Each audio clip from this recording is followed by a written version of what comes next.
I'm going to welcome you officially to the 9/11 Tribute Center presentation of We Were There. My name is Judith Pucci. I'm a Tribute Center walking tour guide. As you heard Lee explain to you in the film, we at Tribute are all people whose lives have been directly affected by the events of that day. What Lee did not tell you is how enormously diverse a group of people we are. We range from 17 to 90, so we're of vastly different ages. We are of enormously different backgrounds, so much so that in the normal course of life, many of us would never have met. And now we share a powerful bond. And Tribute brought us together. It's where we find support, and it's where we tell our stories about what that day was like from the inside. So this afternoon, you're going to be hearing two of these stories. They're going to be told to you by the people who lived the events they will be telling you about. And they are also my fellow Tribute Center guides. So let me introduce you. Next to me are Julie Roth and Fred Sager. I got it right, didn't I? Yes. I tend to want to put an N into Fred's last name, so that's what he's laughing about. Fred does something that he is proud of, and I think he should be. Fred is a volunteer firefighter on Long Island. He has also been the chief of his fire department. Fred was here at the Trade Center after the attacks. He arrived on September the 12th. And he worked here on and off until May of 2002, which is when the recovery effort ended and all the debris had been removed. So it took about 9 months for that to take place. Julie's husband, Brian D. Sweeney, was a passenger on United Airlines Flight 175. That is the second plane that was crashed here into the second, or the South Tower. That took place at 9:03 on September 11th. The difference in time between the first attack and the second attack was only 17 minutes. Julie has since remarried, and she now lives in Massachusetts with her family. We're going to begin with Fred, so let me just briefly set the scene for you. Like Fred, many of New York City's firefighters live on Long Island. So he knew about 20 of the men who were killed that morning. When Fred arrived at the Trade Center on the 12th, he had a very clear mission: to find his friends still buried in the rubble, and particularly the one closest to him was Jonathan Ialpi. You saw Jonathan's photograph just a little earlier in the film.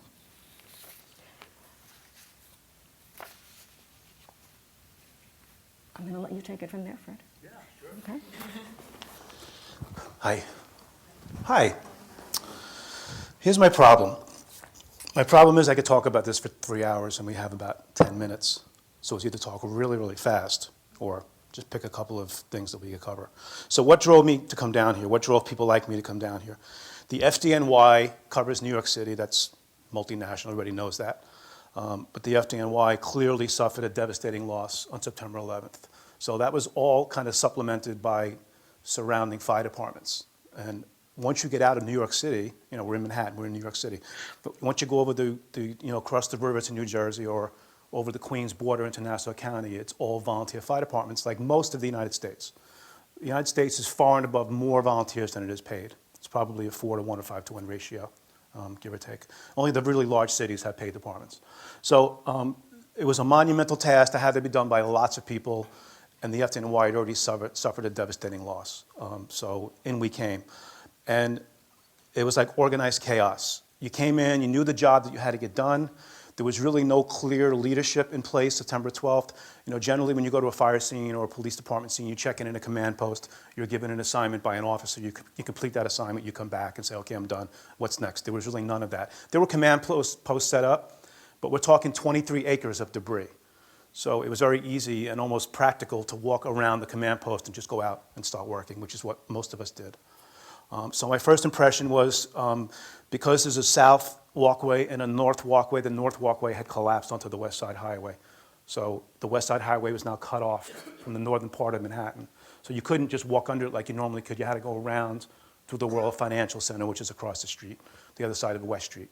And when you came out under the south walkway, which was still intact, you came out, you made a left, and you saw the enormity of the site. I tell people it's like going to a sporting event that you've been watching on television all your lives, a football game, soccer, or whatever it is, and you go for the first time. It looks nothing like what you've been seeing on television. You either consider it really much smaller or much bigger than what you've been seeing on television, depending on what it is. And this was monumentally larger than the news was portraying it. We were getting very little snippets on television. There were no news helicopters allowed because there were no air traffic. There was no air traffic at all. So generally in a scene like that, you'd get a helicopter shot of the scene and you'd see the whole thing. There was none of that. So you're getting little snippets of 23 acres. So when you made that turn, you saw the whole 23 acres. And the first thing that impressed me, that overwhelmed me, was the buildings were 110 stories tall, 1 square acre each, times 2. And there were smaller buildings surrounding them, 6, 7-story buildings and a 22-story hotel. The highest point from ground level was 70 feet. So 110 stories, 1,450 feet, collapsed into the street in 11 seconds, and the highest point that was left was 70 feet above ground level. And 70 feet below ground level, there's a large parking garage. So the whole thing was flat. And it didn't take long to pick up on the fact that very obvious things were missing. There were very large steel beams, and mostly that gray powder that you've all seen the collapses and that big mushroom cloud, kind of a cloud that came off of that. That is the building itself. The building is collapsing like this. One floor hits the next floor, it crushes and decimates everything in the office and blows it out the windows. And that happened 10 floors for every 1 second. So 10 floors in 1 second collapsed, pulverized, and shot out. And that's that big gray cloud that you've seen. And all of the office contents, and unfortunately the people that were in those offices that were still in the buildings. And that's what's laying in the street. So the first thing that we encountered was 88, 86 degrees, sunny out, nothing like today. And it was beautiful out. And we're wearing our fire gear. Immediately we took our jackets off, threw them to the side. We wear bunker pants with suspenders, big clunky boots, gloves, helmet. Everybody always asks, did you wear a mask? We'll get back to that in a minute. So you go in, you pick a spot, and you would just start digging. In the first 2 weeks, you're looking for live people. That's our goal. Let's save somebody. And that goes on for about 2 weeks. In 2 weeks, rescue becomes recovery. There's no more viable life. And you change the whole mode of the operation. There's no more carefulness, and you can mimic large machines and grab large pieces of debris and dump it and go through it. You can't do that in the first 2 weeks, because if you do that, you may kill somebody who's alive under the rubble. So everything's done kind of gingerly. So you're in that mode for the first 2 weeks. Get in there, start digging, and immediately this powder-like substance would puff up in your face. It was like fine, fine talcum powder, and it would puff up in your face.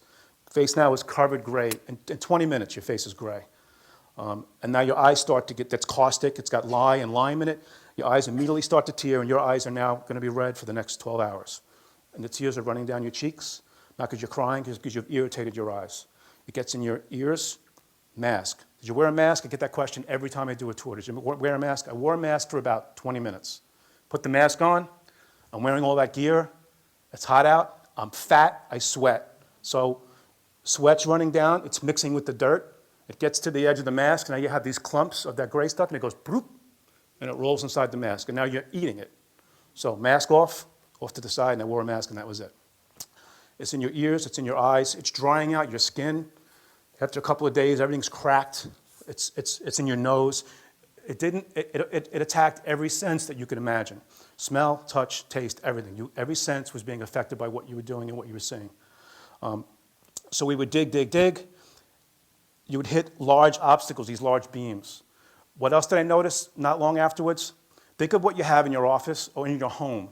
Think about going to work, your desk, your garbage can, your shoes, your computer terminal, the wooden door in your room, the windows, your mouse, everything that you have inside your desk, it was gone. There were no office contents. Everything in that office was pulverized. The only thing that survived was something that was flexible. A lot of carpeting. We'd find the cloth back to a chair, but not the chair itself. A lot of paper, a lot of small things, a lot of silverware. I found a lot of phones. That's back when those StarTAC phones were, in vogue, the ones that folded. Found a lot of those intact, broken but intact. ID cards, maybe a shoe here or there. Nothing bigger than that. As collectibles, I took a couple of pieces of marble about that big. I still have them. The sheets of marble in the lobby were maybe 10 by 10 sheets of marble. and there was marble in the entire building. And if you found a piece bigger than that, it was, you kept it because it was very rare. No glass, nothing, just all this powder. So it'd get in your eyes. So I need to fast forward to Friday. We're digging Friday. The first time it rained was Thursday night, which was a godsend for us because when we came in Friday morning and we started digging, everything was wet. It was compacted down. So when you dug for the first few inches, it was just clumpy. You like pick it up in little, dirt bombs, little dirt balls. We grew up in the Bronx. We had dirt bombs. Dirt, put them in the, get rid of it, and you go down, then it would become the powder again. So there's like 8 or 10 of us digging. It's Friday morning around 10 a.m. We're digging on the west side of the North Tower, and we go down about this far, and we find a foot. So now you're trying to clearly the person's not alive, but you don't want to damage the tissue. So you it's almost like an archaeological site. We use very small tools, none of the traditional firefighting tools. Little brooms, whisk brooms, little 3-pronged things you garden with in your backyard. I carried one of those with me. And you dig it, and then you uncover it, and then you might hit something small, and you have to go around it. We go ankle, calf. That might take a half an hour to uncover that. We got to the knee, and we go a little higher, and then we find a second foot. So we and they're not right next to each other. The person didn't, die like this. It's all splayed all over the place. So we'd hear, and the team kind of split into 2 groups, and we worked on this leg a little more, and that team was working on this leg. We got up to about here on the first leg, and it went under a very large beam, so we were kind of limited what we can do there. So now we all move to digging the second leg. Get to about here in the second leg, a big piece of metal. You can't move it. And now you need a torch. Well, there's not a torch 5 feet away. It's 23 acres, and maybe we're sharing 8 torches. So the iron workers, which, by the way, the construction workers who were there were just, fire department, police tend to do that automatically anyway, but construction workers, iron workers, tin knockers, electricians, carpenters, they all came down, and they were doing the construction side of the job for at least a week or 2 before they even started considering getting paid for it. And they were just there. So you need an iron worker to come with the torch, and he would cut this piece of metal out. He cut the metal out, we folded it away, and there was a 72 on the other side of it. So we were thinking, all right, this person was in the stairwell of the 72nd floor in the North Tower when the building collapsed and just kind of rode the staircase down, and that's how this guy wound up here. Dig a little more, we uncover a 3rd foot. So now we have at least 2 people, maybe 3. And now it's been 6 hours, 8 hours. And you're bent over like this, you're digging, the sun's beating on the back of your head, and you get exhausted. You can only go so far. So, I walked away after working for 10 hours, and we only got to the, a thigh on the first leg, maybe here on the second leg, and the third leg was less than that, maybe 4 or 5 feet apart. And now you have to your back is aching. There were guys waiting to take your place. There was always manpower. And you'd step and you'd walk away. And so the frustrating part was, I don't know how that story ended. Was it 3 people or 2?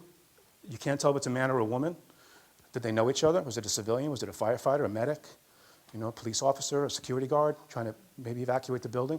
So that's how it messed with you psychologically. You would dig every day, and you would net no results. After about 12, 14, 16 hours the following morning, not one person was taken out of that site alive.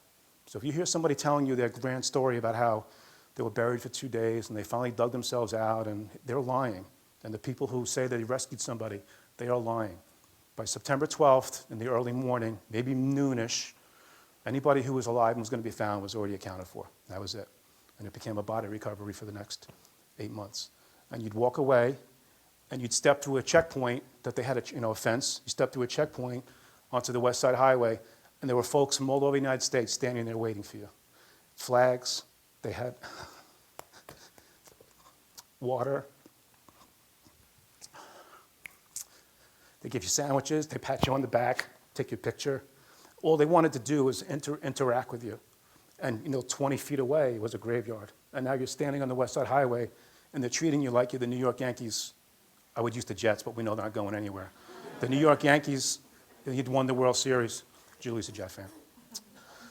And it was just a psychological impact of you stepped out, and they were waiting 5 deep. And I never ate so well in my entire life. You'd come out, and there'd be, people had just fantastic sandwiches and hot meals, cold meals, a wet cloth. It was just, and you walked out, and it was just, I'm not the lead singer for U2. I'm digging in a graveyard. So we were looking for Jonathan. And I'll sum it up like this. Jonathan, you saw Jonathan's picture. That picture of Jonathan is actually taken from our volunteer firefighter. We were all volunteer firefighters together in Long Island. John was my assistant chief when I was chief. And I was lieutenant when Lee, ILB, John's dad, was the chief of the department. Very close. I've known Lee for 35 years. He's my best friend. We're looking for John. Only 178 174, 178. 178 whole bodies were found out of almost 3,000 people. Only 178 whole bodies. And there are over 21,000 body parts that were recovered. And some are accounted for, some are not, and that's a whole separate story. But we found Jonathan's whole body on December 11th at the base of the South Tower. So out of only 178, he was one of them. Okay, I gotta go. I'll be back. Thank you.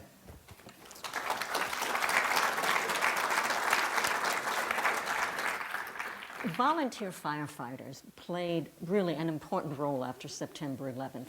They not only did the majority of work with the rescue and recovery effort. Also remember that after September 11th, not only had so many 343 New York City firefighters been killed, but so many firefighters were down here on what was called the pile, doing what you just heard being described. The volunteer firefighters were the ones who stepped in and made sure that when this city needed firefighting services during that period, we were protected in that way. So that is all part of what the volunteers did. Now, Julie is going to give you a very different perspective. On September 11th, she was a 29-year-old school teacher. She and her husband, Brian, had been married for 2.5 years at that point. And I'm going to let Julie take it from there. I think I'd rather go first next time. Oh, okay. So, 29 years old. Seems like a lifetime ago, but it still seems like yesterday. I'll start with a happy story. In 1998, I went to a bar in Philadelphia. I lived in South Jersey at the time. And I walked in with my girlfriend, and we called it a suit bar, where all the Philadelphia Wall Street guys would go after work. And this guy walked in, and he was a presence. He was about 6'3", 200 and some odd pounds, and he didn't have a suit on. He had jeans on, a denim shirt, a baseball cap, and hiking boots. And he just stood out. And I looked at my girlfriend, and I said, that's the kind of guy I'm going to marry and sit in front of a fireplace in the Poconos with. Not Poconos. I don't know why I said it, but that's what I said. And as worldly as I was at the time. And she said, oh, yeah, okay. And, went up to the bar about an hour later, and his friend was up there, and he said, he goes, I want you to meet my friend Brian. And I'm like, okay. I'm like, was that the guy you walked in with? And he's like, yeah. And I'm like, okay, well, lo and behold, when they walked in, he spotted me, and he said, oh, Brian, I've chosen one for you. Long story short, 7 months later, actually 3 months later, Brian said, I'm moving back to Massachusetts. And I was like, oh, New England, I'm in love, I'll go with you anywhere. But we need to be married before I even consider this. So 7 months later, we got married. Very quick, very whirlwind, but it was right. And we lived a happy life. We were very content. We just started talking about children. In 2001, in June, Brian had the opportunity to take a job that allowed us to work out of our home. So we moved to Cape Cod, Massachusetts, which was where we wanted to live and vacation and work and do everything, raise our family. And I was a teacher at the time. I got a new teaching job at a high school. I taught high school health. And it was September. And it was Labor Day weekend, and it was beautiful. And we were new to the area, and we wanted to be there as long as we could. So Monday morning, this job that Brian took that allowed him to work out of our home also took him away once a month for a week. And he always flew the same flight. He always flew the same days. It was a cross-country trip. It was flying out Monday, coming home Friday. So Monday morning, I woke up, and I noticed he wasn't packed. And I said, aren't I taking you to the airport? And he said, no, surprise. I changed my flight from Monday to Tuesday, the night before. And I'm like, why did you do that? And he said, I'm so happy here. It's beautiful here. It's been a beautiful couple days. I wanted one more day here. And I said, okay, that's awesome. You know, and you went about your day, and Tuesday morning came, and off to the airport. I bring him to the local airport. He gets on his puddle jumper plane there and takes him up to Logan. As I kiss him goodbye, simple, like we do every day, just a kiss on the cheek, nothing major. I said, I'll see you Friday. And he said, nope, I'm coming home a day early too. And I said, you're coming home a day early? He said, yep, I'll see you Thursday. I'm like, oh, that's awesome. Off he went, off I went. 5th day of teaching in a brand new school. Really didn't know anybody at the time. And I'm teaching health. I'm defining it for these kids. Typical 13-year-old. Physical health, nutrition, they're shouting out answers. And I said, yeah, it's all those things, but it's spiritual health, it's mental health, it's emotional health. We're not going to talk about all that, but all that makes you who you are, the core of who you are. That's your health, your inner peace, your inner strength. We talked a little bit about it. I looked back on my lesson plan notes months later and wondered why I said what I did, and I still don't know. But I went off on a little tangent with them, and I said, you know, who knows what spiritual health is? And no one really had anything to say at that point in time. So I said, you know what? I said, this is all I'm going to say on it. I said, believe in something. I don't care if it's nothing. I don't care if it's what everybody believes in. I don't care if it's your own special belief. Believe in it. But if something good happens or something bad happens in your life, you'll at least have something to maybe give you an answer as to why. I said this as a 29-year-old woman who really had never had anything bad happen to her, someone who was not religious and really wasn't that spiritual. I still can't figure it out. As soon as those words came out of my mouth, it was around 9:15, there was a knock on my classroom door. It was the principal, and I literally thought that there were video cameras in my classroom, and I was in trouble for uttering the word spirituality in a high school in America. I really thought that. And it was an old school, and that even went through my mind, like, are you kidding me? Like, honestly. So he looked at me and he said, he was very, I look back on it now, he was very anxious, and he said, you have a telephone call, you need to come with me to my office. I was embarrassed, new teacher, pull out of a classroom, that doesn't normally happen. I wasn't afraid. I couldn't have imagined this, that's for sure. So I went into his office, I picked up the phone, and it was my mother-in-law. Julie, we have a situation. Brian's on an airplane that's been hijacked. You need to come home. You need to, and I said, I can't come home, Louise, I'm teaching. She goes, no, you don't understand. You have to come home, and please don't turn on the television. Well, that's all I needed to hear. I hung up the phone with her after she told me a few exchanges that her and Brian had had. And I looked at the principal. I said, please turn on the television. He said, no, I'm not going to do that. And I said, you really need to do that, right? And this is my boss. I'm like, you have to. And he turned it on. And what I saw at that time was what we've all seen, whether we witnessed that day or we've seen news accounts of it every year, you see this. And that was this jumbo jetliner just plowing into the south side of the South Tower. And I'm watching this, and I'm knowing that Brian's on a hijacked airplane. I know this. I've been told. It's been confirmed. She spoke with her son. And I literally look, and I see this, and my first thought was, gosh, I feel so bad for the people on that plane. And I'm listening to the news, and there's planes all over the place, and one would hit the North Tower in Pennsylvania, and this and that, and things are happening all over. And I felt bad for the people on that plane. And I felt it was justifiable in my head. It wasn't like I was some crazy, oh my God, and absolutely not, Brian's not on that plane. But he was unique. I call him a hot ticket. He just was the coolest guy I think I will ever meet. He could do anything. His nickname was MacGyver. If you ever watched that show, MacGyver, that was the guy that could get out of any situation he was put in. It was crazy. He was the kind of guy you wanted next to you all the time, and that was his nickname.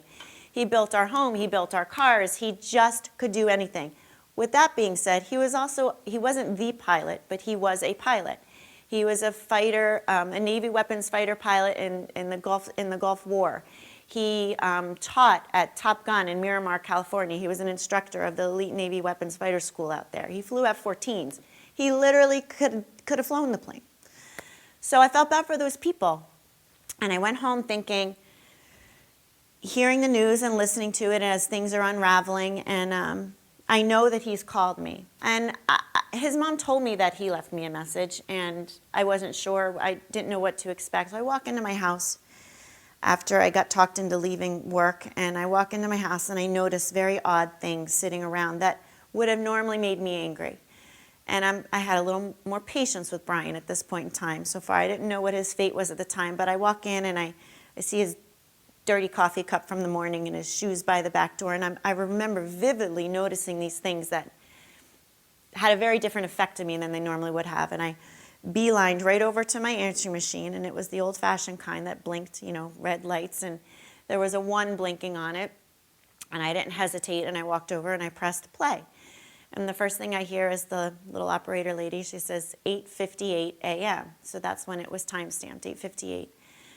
Just so you have an idea of that day, if I'm familiar with the facts, his plane crashed at 9:03. So he called me at 8:58. He swiped his credit card on the old-fashioned phones that that sounds so crazy, but swiped a card on an air phone, called me, left me a message at 8:58, hung up, swiped it again, called his mother. Spoke with her for over a minute, so into the 9 o'clock hour. And she hung up the phone and hesitated and turned on the TV and saw that plane crash live into the South Tower. So I'm sitting there, 8:58, and I hear this very calm, very stoic, very Brian kind of voice on the other end. And it says, "Hey, Jules, this is Brian. I'm on an airplane that's been hijacked. If things don't go well and it's not looking good, I want you to know I absolutely love you. I want you to do good, go have good times. Same to my family and everybody. And I just totally love you, and I'll see you when you get here. Bye, babe." And he hung up the phone. At that moment, I knew he was gone. I didn't know what plane. I knew there were now multiple planes crashed all over the place. But I knew him well enough to know that he would have never, ever, ever picked up that phone and basically gave me my final marching orders. This is what's happening to me. I can't change it. I'm going to try, but I don't know what I'm going to be able to do about it. So if this happens, this is what you need to do. And with that message, I consider myself very blessed. In a situation where there was close to 3,000 lives taken in an instant, murdered, basically, I at least know where he was. He was in the plane. I know what plane. That was confirmed that day at 4 o'clock for me that he was on that flight manifest. So I saw it happen, but I saw that it happened quick, and there was not a question that there was any suffering after the impact. I know what his thoughts were minutes before he died, and his thoughts were with me and his family and the love that he had for us. And there are so many people that don't know. There are people that don't know if their family member suffered, if they dealt with heat and smoke and chose to jump out of the North Tower. I at least always have that. And that to me was a blessing that he gave me with his last breaths. The difference in my loss is no greater than any of your losses in your life. A loss is a loss. A love is a love. But I have always, I think, taken on almost a Brian kind of attitude since it happened. And would I rather have had this person in my life for the short time that I did and loved him, and have him love me like I know no one probably ever will again, and lose him and deal with this, than to never have had him at all and then not have to deal with this pain? And the choice is easy. Love often equals loss and pain. But if you didn't have that love, how different would your lives be? I donated that message. Very quickly, I allowed the people who lost people on that plane to hear it. Because it gave me such a sense of peace, I thought they would want to hear the same thing. There was no screaming. There was no chaos in the background that you could hear. And then I also have it here at the museum. If you haven't gone through the museum yet, or if you want to run back down and listen, he's part of the 9/11 timeline of the day. His audio recording is there. You can press play and you can hear it. And I hope you do, because that voice in life was the most calming effect I've ever had. And it was my blessing.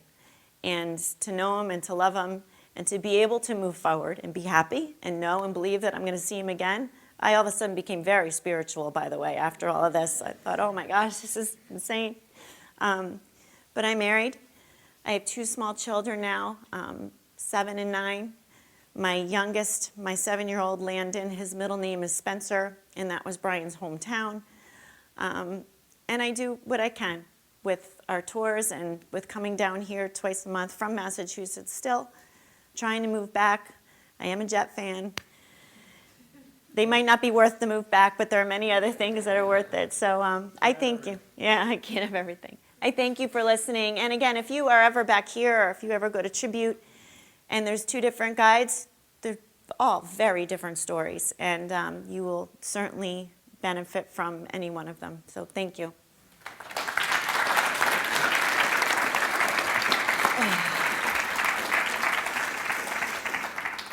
$65. That's the number of people who were on American Airlines Flight 175.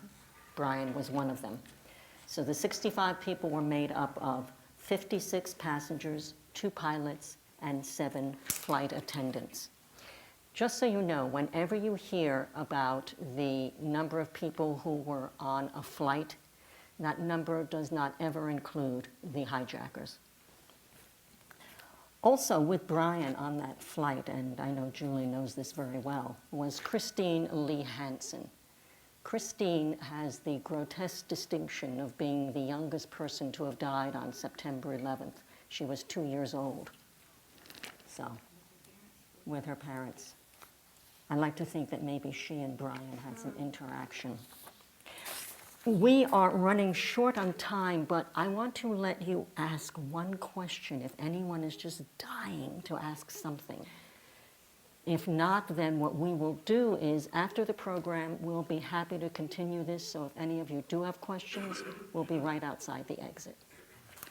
Oh, I want to thank both of you. Oh, yes, we do. Oh, we have a, good. I'd like to know if y'all happen to have a count or know how many people have passed away since 9/11 due to 9/11's dust and the sickness. The Let me question just is, repeat how it. many, do we know how many people have passed away since 9/11? From there. I could tell you the number now, but it's going to be different tomorrow, so what's the point? It changes, literally changes daily. And I'm going to tell you that I don't know the number, and I seriously doubt, it's almost impossible to keep an accurate accounting, because there are people who are not, that maybe got sick and didn't register with a medical facility. You know, there are, and if you are registered with a medical facility, I have to say, from what I've seen and heard, they really are very good about getting you help, getting you care, you know, hopefully the care you need. The fire department, I know, because that's the entity that I'm the closest with, they take very good care of their members. On the police department too. But, you know, what about the window washer? You know, or maybe somebody who worked here for one day and then, you know, didn't register, didn't really even tell anybody, and now that guy has got a lung issue. But it's probably in the thousands already. And unfortunately, we're more concerned with the Kardashians than we are with, you know, the firefighters and the rescue workers who are passing away every single day. You might find an article about it in, you know, page 7 or 8 or the other newspaper. And there are separate foundations that go on, but it's really, you know, when you have a network of people like us, we're really the only ones that really kind of hear about it. There'll be fundraisers, and there's memorials and scholarships. There's thousands of scholarships, thousands. But to answer your question, I don't know the answer, and it literally changes every day. Thank you, both of you, for doing this. It was very generous. And I want to thank all of you as well. This is not just, you know, a polite thank the people thing I'm saying here. You probably have no idea how important you are for our storytelling. You actually are essential to that process, because it is with you that together we take a piece of that brutal day and we create from it a life-affirming experience. We hope that these stories will deepen and enrich your time here at the museum today. So on behalf of us, on behalf of the Tribute Center, with complete sincerity from the heart, thank you all very much for choosing to spend your time with us.